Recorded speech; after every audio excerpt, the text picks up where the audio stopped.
Hoje nós vamos revisar um pouco de nomenclatura RS para quando a gente tem 2 carbonos, e também nós vamos ver uma propriedade que os compostos quirais eles apresentam, que é a atividade ótica. E aí a gente vai ver qual o perfil dessa atividade.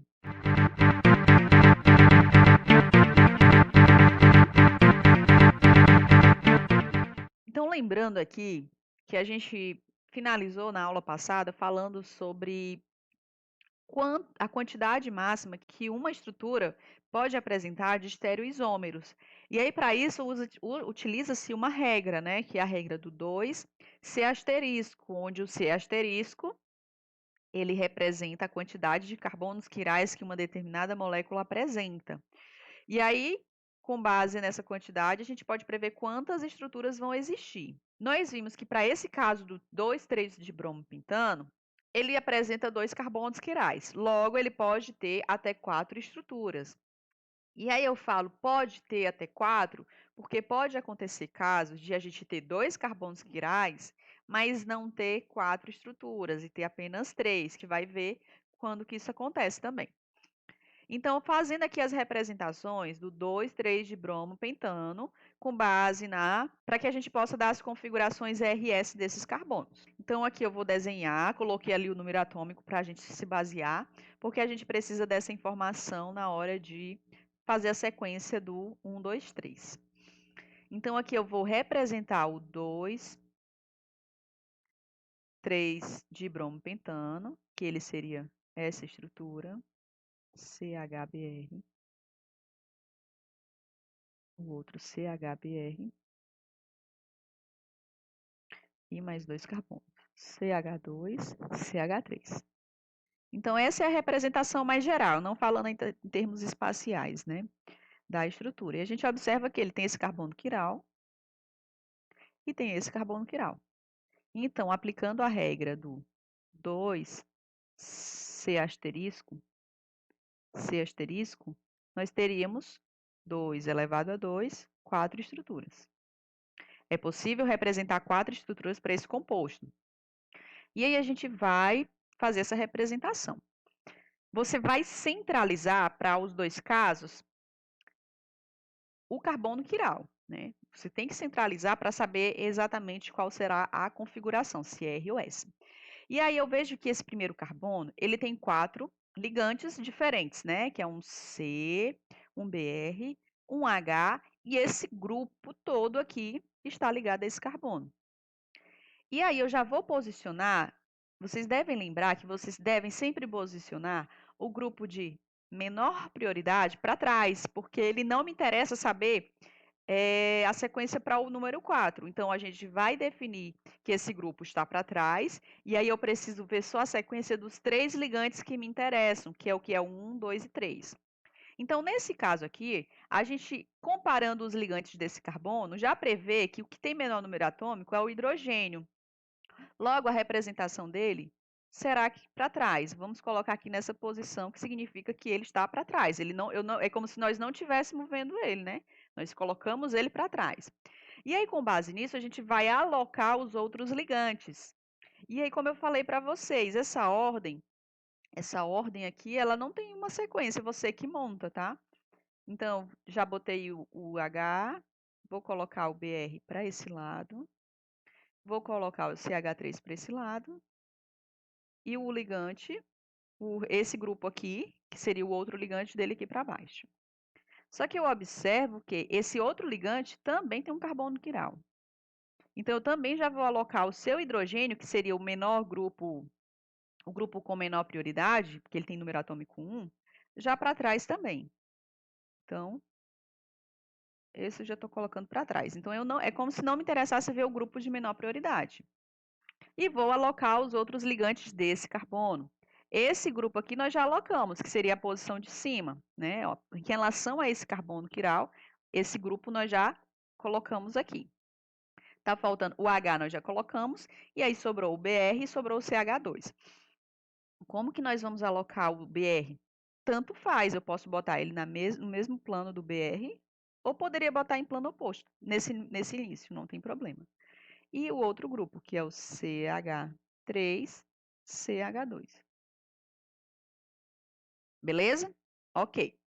Nós desenhamos uma das primeiras estruturas do seu estereoisômero. Precisamos desenhar as outras 3.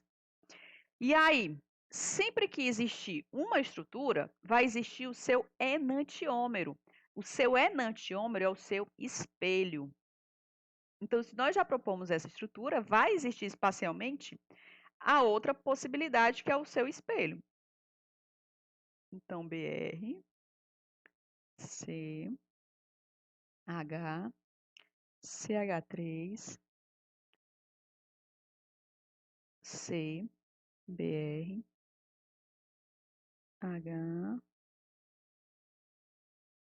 CH2, CH3. Esse é o seu enantiômero, né? Que é o seu espelho. A imagem especular gerou uma outra molécula, que aí a gente tem como o 2 aí.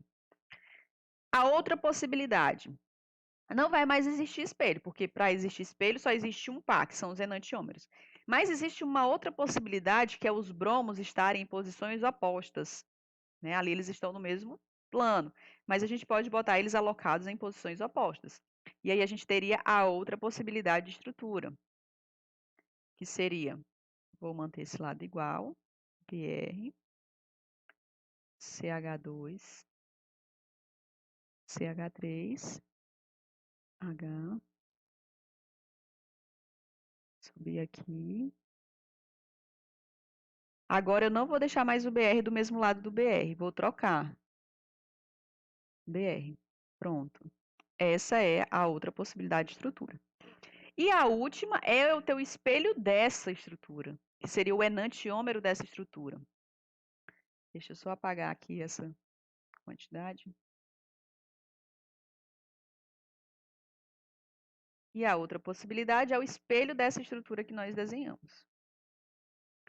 Então, vai ficar CH3, CH2, CBR.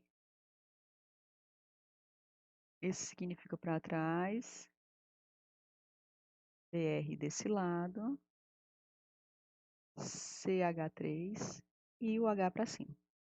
Então, aqui estão as 4 possibilidades de estrutura para o 2, 3 de bromo pentano.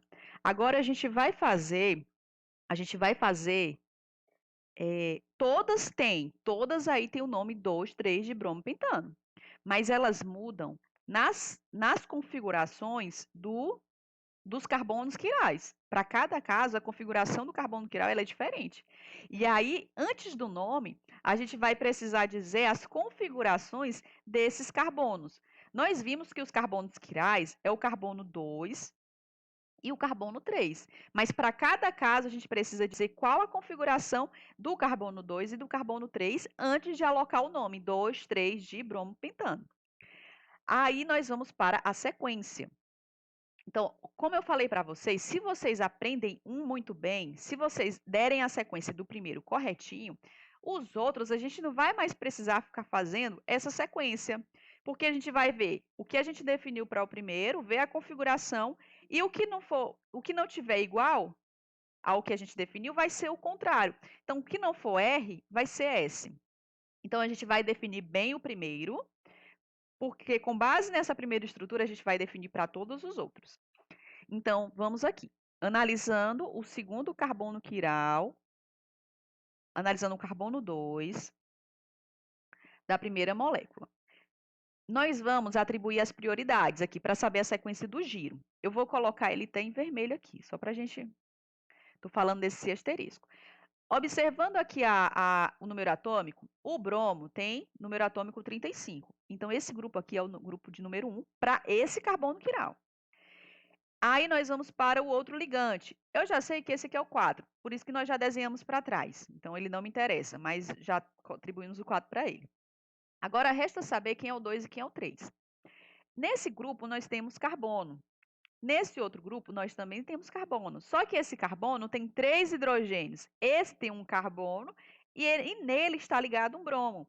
Então, esse grupo é o 2 para esse carbono. Ele é o grupo 2.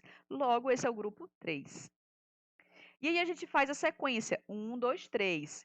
Fazendo essa sequência, esse giro aqui, ó, tá dando tá dando sentido horário. Sentido horário, você vai lembrar do relógio. Relógio, então, esse carbono, desse jeito que ele está desenhado, ele é o R.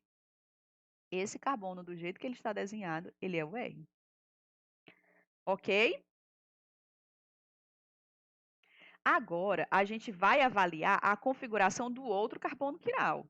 Vou mudar a cor, porque agora eu me refiro ao carbono de baixo.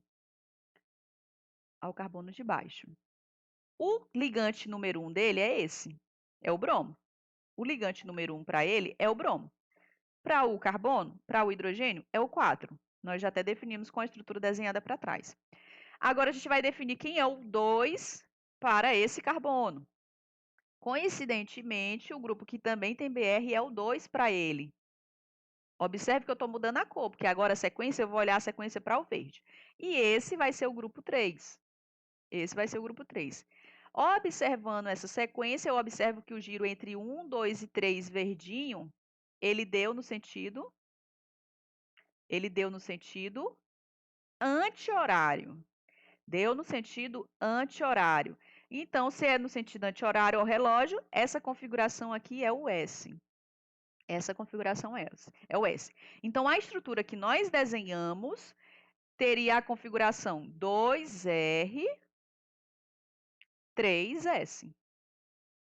Para essa primeira estrutura. Então, o nome dessa estrutura seria 2R, 3S, 2, 3 de bromo pentano.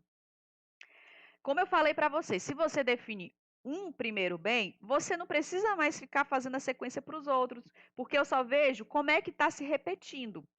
Então, se essa estrutura que nós desenhamos, deu 2R, 3S, o seu espelho tem que dar o oposto. Então, se dessa configuração é o R, obrigatoriamente o espelho vai ser S e obrigatoriamente esse vai ser o R.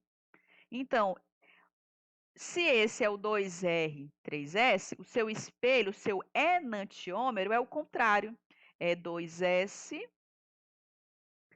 3R. 2S, 3R. Por quê? Porque eles são enantiômeros. Então, o que um é, o outra molécula é o seu oposto. Agora, para definir, vou até colocar números aqui. Vou chamar essa de estrutura 1. Vou chamar essa de estrutura 1. Essa de estrutura 2. Essa de 3. E essa de estrutura 4. Pronto, nós já definimos a configuração de duas moléculas das 4 possíveis. Agora a gente vai para essa aqui, ó.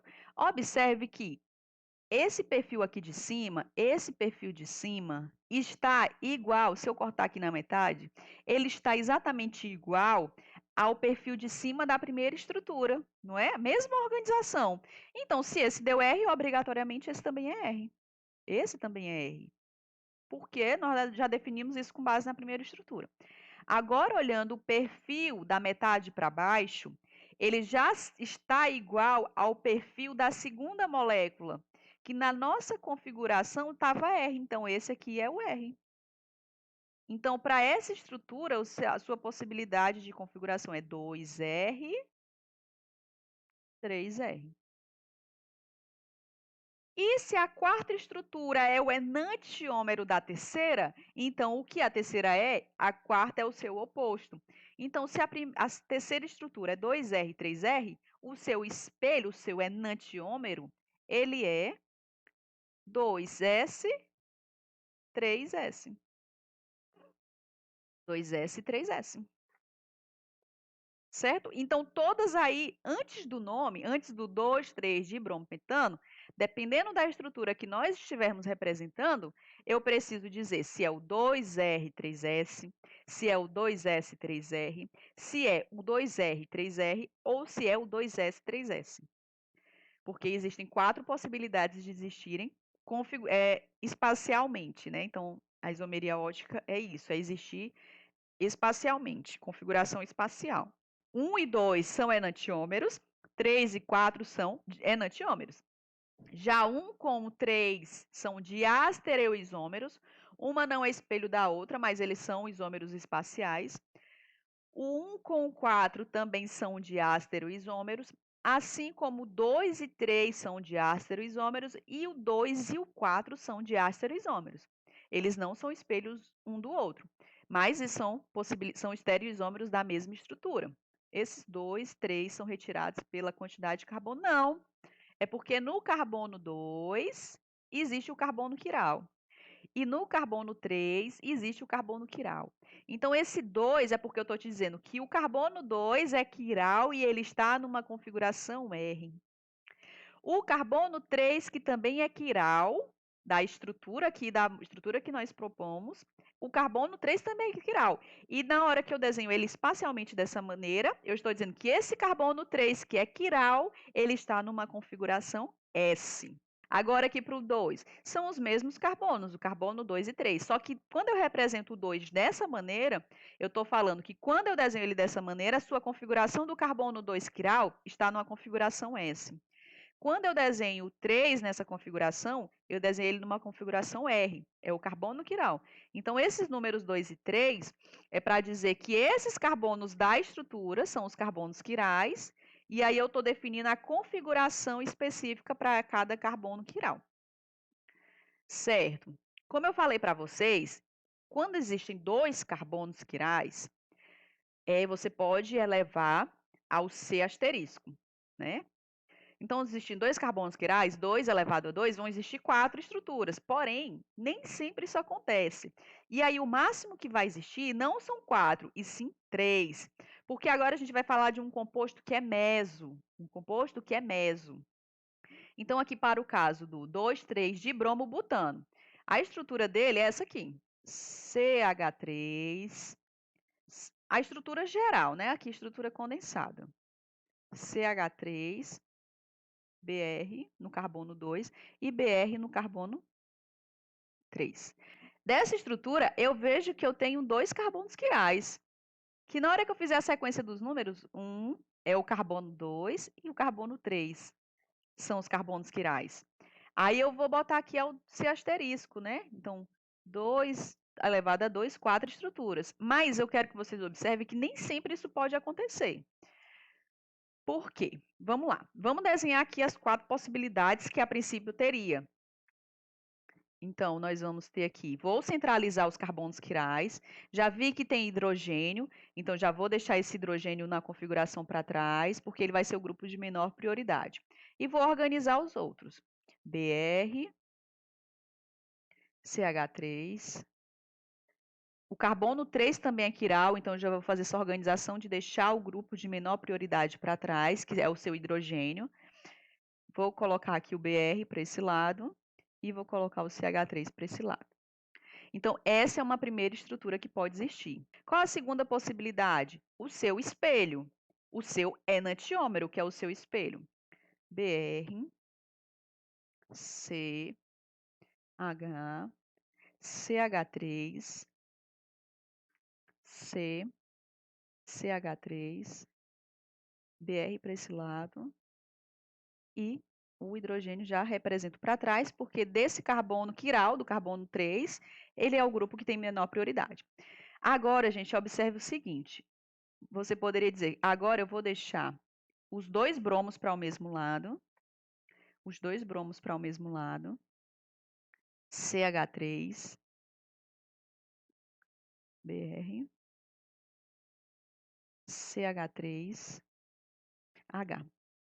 Pronto, essa é a estrutura. Só que aí a outra possibilidade, essa é a estrutura 2, essa é a 3, aí a outra possibilidade é o espelho dessa, né? A outra possibilidade é o espelho dessa. CH3, CH, Br,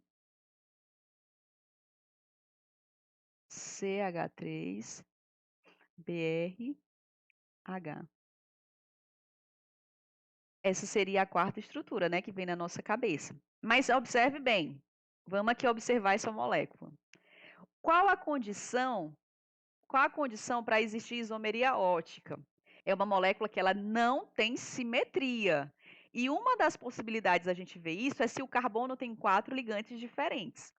Aí, aqui em todos os casos, a gente vai observar que sim, tem 4 ligantes diferentes para os carbonos. Só o que acontece?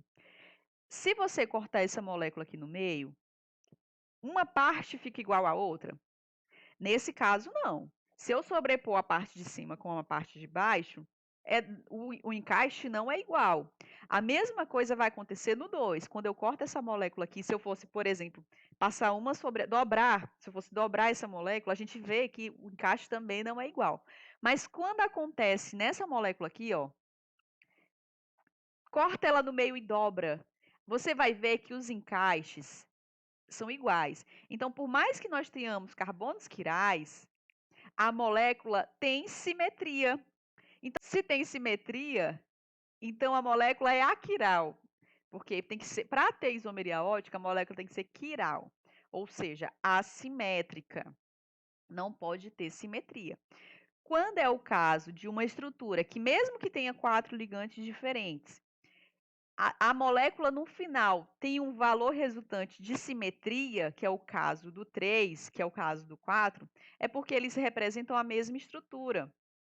Se a gente pegasse essa quarta estrutura, por exemplo, pega essa quarta estrutura, coloca ela de cabeça para baixo, e aí a gente vai, se a gente colocar ela de cabeça para baixo, se a gente virar essa molécula de pegar, como é que eu posso fazer? Fazer um ângulo de 180 graus, né, para baixo, a gente vai observar que a molécula 4 vai ficar exatamente igual a 3. Então, por conta dessa simetria da molécula, ela não é um isômero, ela na verdade é um composto meso. Essas duas moléculas aqui, elas são iguais. Por quê? Porque a molécula, se a gente for passando aqui um plano de simetria, cortando aqui esse eixo, a gente vai observar que a parte de cima é exatamente igual à parte de baixo. A mesma coisa acontece com 4. A parte de cima é exatamente igual à parte de baixo. Então, a molécula resultante tem simetria. Então, ela é uma molécula aquiral. E por isso não tem isomeria ótica. Aí chama-se esse composto de composto meso. Porque eles são os dois. Tanto faz eu desenhar o 3 ou o 4, que seria um composto meso, um composto que tem simetria. Então, por isso que eu digo para vocês que, em vez de existir 4, só vai existir 3. Vai existir o composto meso e os dois pares de enantiômeros, para o caso do 2, 3 de brombutano. Aí você pode perguntar, mas professora, por que aqui não deu igual? Observe que na molécula anterior, do 2, 3 de brompentano, a gente, considerando ali as moléculas que têm um bromo para o mesmo lado. Se a gente passar um plano de simetria aqui, o encaixe não é igual. Os ligantes são ligantes, tem 2 carbonos quirais, mas os ligantes do carbono quiral são diferentes. Por quê? Porque aqui tem 2 iguais, que é o bromo e o hidrogênio, porém esse tem um CH3 e esse tem um CH2 e CH3, o que é um ligante diferente do carbono quiral de cima. Então, essa é uma molécula que não tem simetria. Ela é uma molécula, então, quiral. Nesse caso aqui, quando a gente cortou, passou um plano aqui, a gente observa que o plano de cima é exatamente igual ao plano de baixo. Então, a molécula tem simetria. Para ter atividade, para ser isômero ótico, não pode ter simetria. Então, esse é um caso de um composto meso. Vai ser um composto meso, que é uma das possibilidades, mas não vão existir 4 estruturas, vão existir apenas 3. Então, vai existir um composto meso, que seria para o 2, 3 de bromo-pentano, terá 3 isômeros e não 4, por conta da simetria da molécula resultante no final, né? Então, teve simetria, apesar de ter carbonos quirais, aí você diz o carbono 2 e o 3 é quiral. Sim, mas uma das estruturas não vai existir porque o composto é meso, porque uma das moléculas tem simetria por compensação. Cortando aqui essa molécula, ela tem simetria do plano de cima com o plano de baixo. E para ter isomeria ótica, não pode ter simetria, tem que ser assimétrico. Então, por isso que a gente não vai definir se é R ou S, ou se é S ou R, porque é um composto meso. É uma das possibilidades, mas ele não tem atividade ótica. E aí vai existir o quê? Apenas um dos enantiômeros, que seria o RR e o SS. Aí é que a gente vai para essa atividade ótica, né? Que é uma propriedade para se diferenciar esses dois enantiômeros, que uma estrutura e sua imagem especular. Para diferenciar os enantiômeros, a polarização da luz é uma propriedade utilizada. Como que acontece esse processo? Esses enantiômeros, eles vão desviar o plano de vibração da luz para a direita ou para a esquerda, vai depender do enantiômero.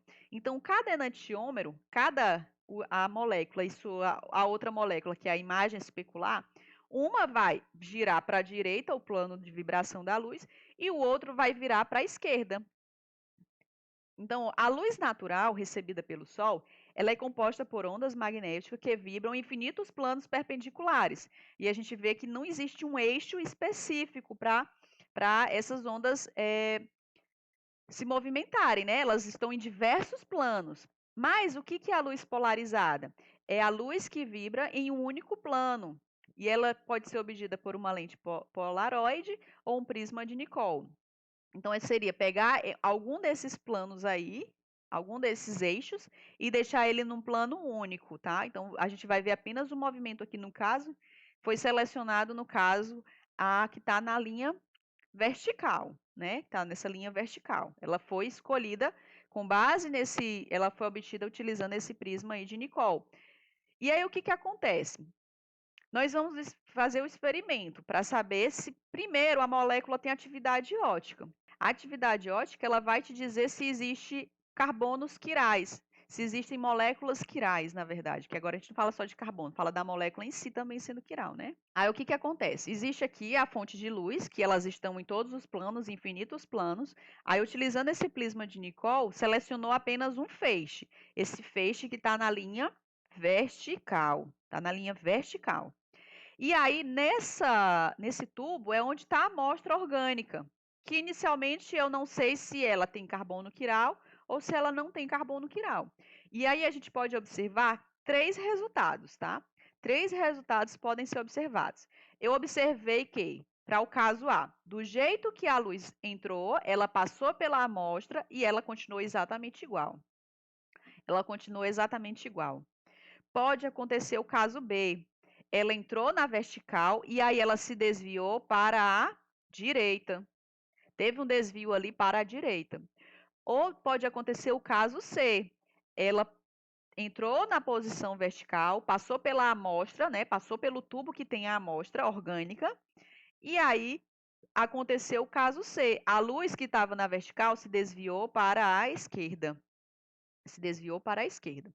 E aí vamos aqui observar em quais casos acontece A. Qual caso que vai acontecer A? O primeiro caso que pode acontecer A é quando eu tiver uma molécula que ela não tem carbono quiral. Não tem carbono quiral, então não tem a isomeria ótica.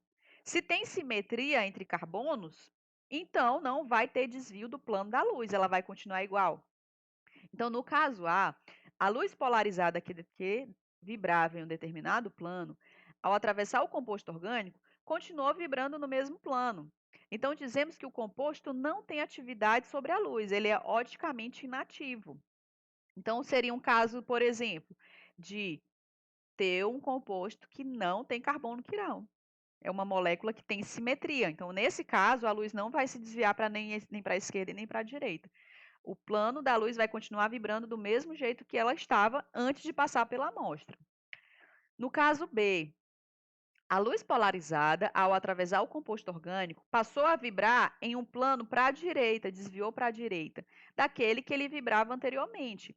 Portanto, nós temos um composto ativo, oticamente ativo, por ter girado o plano da luz polarizada para a direita, no sentido horário. E aí, nesse caso, quando ele gira para a direita, chama-se esse composto de destrógeno.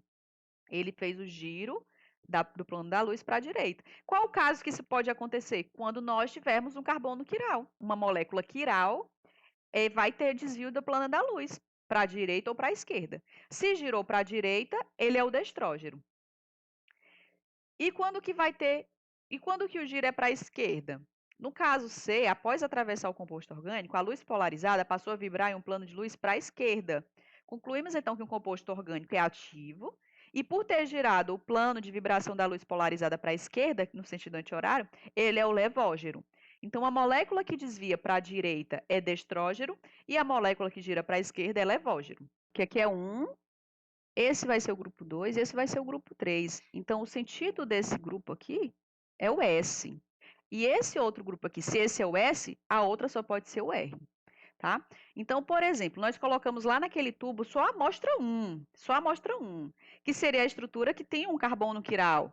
E a configuração é S, a configuração desse carbono quiral está no formato, na configuração de S. Ao colocar a amostra lá, a luz polarizada vai girar para o lado direito, por isso positivo, para o lado direito. Ele vai fazer uma angulação de 13,52 graus. Então, a atividade ótica do composto 1 vai ser de mais 13,52 graus. Ao passar a luz polarizada que estava no sentido perpendicular, ao passar por essa amostra, ela vai desviar e vai desviar quanto de angulação? De 13,52. Isso vai mudar para cada composto orgânico. Para cada carbono quiral, esse valor muda, ele não é fixo. Então, se o S-butan-2-ol desvia o plano da luz 13,52 para a direita, o seu enantiômero vai desviar no mesmo valor, porém no sentido contrário, para a esquerda, no caso. Então, no caso, se nós tivermos uma amostra que só tenha a substância 2, ela vai girar na mesma angulação, por quê? Porque os ligantes envolvidos são iguais, só que vai desviar no sentido contrário. No caso que era para a direita, anti vai ser isso, no sentido horário para a direita é positivo, e no sentido negativo é para a esquerda, viu? Horário é positivo. Não é para confundir o S, não é para confundir um S com o desvio, tá? Não é para confundir, por exemplo, o S sempre é positivo para a direita. Não é para fazer essa confusão. Positivo desviou para a direita, mas não obrigatoriamente seria associada ao S, que é o que eu vou até mostrar para vocês aqui. Porque a atividade ótica ela é muito específica de cada substância.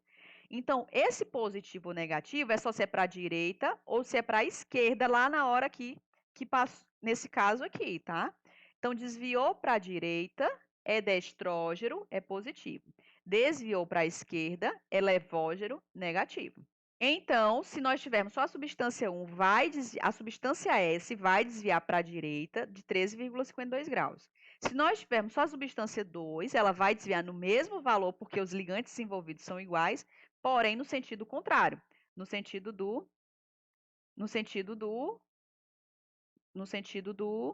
da esquerda. Aí aqui é o que eu quero falar para vocês. Não existe uma correlação óbvia entre as configurações. Por exemplo, todo R vai sempre desviar para a direita, todo S vai sempre desviar para a esquerda. Não existe essa correlação óbvia entre as configurações R e S e a direção direita e esquerda, que aqui seria o destrógeno e esse seria o levógeno, que desvia para a direita e desvia para a esquerda. Então, quer dizer que todo S vai desviar para a direita? Não existe essa definição, tá? Porque nós temos aqui o 2-metilbutanol e um cloro 2-metilbutan. Os dois têm carbono quiral e eu trouxe a representação dos dois na configuração S. Mas observe que esse é S, mas ele desvia para o sentido levógeno, negativo, e esse também é S, mas na hora da atividade ótica ele desviou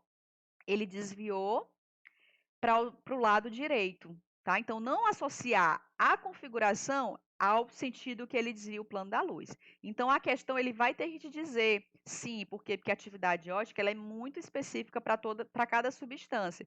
E aí, como ele é um dado experimental, a questão precisa te dizer sim esse valor. Se ele vai desviar, se ele é um R que desvia para a direita ou se ele é um R que desvia para a esquerda. O que é uma mistura racêmica? O que é uma mistura racêmica? Uma mistura racêmica ali seria um segundo caso de não acontecer também desvio do plano da luz. Quando que não vai ter o desvio do plano da luz? Quando eu não tiver uma molécula quiral. Isso a gente já tinha visto. Se eu não tiver uma molécula quiral, não vai ter desvio do plano da luz, ok. Mas se eu tiver uma mistura racêmica, se eu tiver quantidades iguais da substância R e da substância S da mesma composto, e tiver em quantidades iguais, tanto R como S. Por exemplo, tem 1 mol da mistura, onde 0,5 é do R e 0,5 é do S. Esse também é um caso que a gente não vai observar atividade ótica. Por quê? Porque a substância R, ela desvia no sentido da esquerda. Já a substância R no sentido da direita. Então, o que um vai girar para esquerda, o outro vai compensar voltando esse desvio do plano da luz. Então, vai dar uma resultante de quanto? De zero. Então, o que um desvia para um eixo, o outro volta esse desvio e aí vai dar exatamente no eixo zero. Então, a luz ali polarizada, ela não vai ter desvio. Então, essa é a segunda possibilidade para não se existir a atividade ótica, quando nós temos uma mistura racêmica, um racimato, também pode ser chamado. E qual é a outra possibilidade de não existir atividade ótica?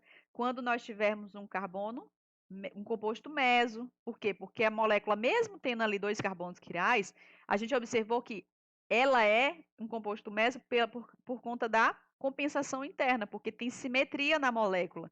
Dividindo aqui em molécula, a gente vai ver que se a gente dobrar, vai ficar exatamente o encaixe igual dos ligantes. Então, nesse caso, também é um caso de que não tem isomeria ótica.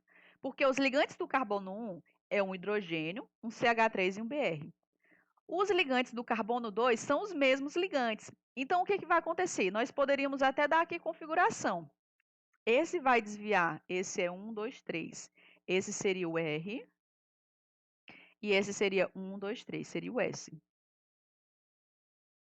Aí a gente poderia pensar nessa configuração. Ah, mas aqui eu tenho um carbono R e aqui eu tenho um carbono S. Só que o carbono é como se dentro da mesma molécula nós tivéssemos os dois enantiômeros, não é? Porque os ligantes são exatamente iguais. Então, o que o R vai desviar para o sentido direito, o carbono 2, que é o contrário do de cima, ele vai desviar no mesmo valor. Por quê? Porque os ligantes são iguais, só que no sentido contrário. Então, o que C1 desvia mais alfa, o C2 desvia no menos alfa, porque é o oposto, né? E por isso que a resultante da molécula é não ter o desvio do plano da luz, ela vai se manter exatamente igual. Então, esse é o terceiro caso que não tem atividade ótica, quando a gente tem um composto meso, que mesmo, ela é uma molécula aquiral, ela não é uma molécula quiral. Por quê? Porque ela tem simetria. E aí você pode dizer, ah, mas tem 4 ligantes diferentes. Mas ela não apresenta atividade ótica em razão justamente porque os mesmos ligantes do carbono 1 são os mesmos ligantes do carbono 2. Fazendo a configuração, a gente vê que um é R e o outro é S. Então, o que um vai compensar desviando para a direita, o outro vai voltar esse desvio no mesmo valor no sentido contrário. E aí o plano da luz vai ficar exatamente igual. Então, os 3 casos para não ter atividade ótica é: não tem carbono quiral mesmo a molécula, não tem carbono quiral. Tem uma mistura racêmica, que é quantidades iguais dos enantiômeros. E também quando a gente tiver um composto meso. É o terceiro caso que não tem atividade ótica. Então, por hoje é só. Obrigada. Até a próxima. Tchau, tchau.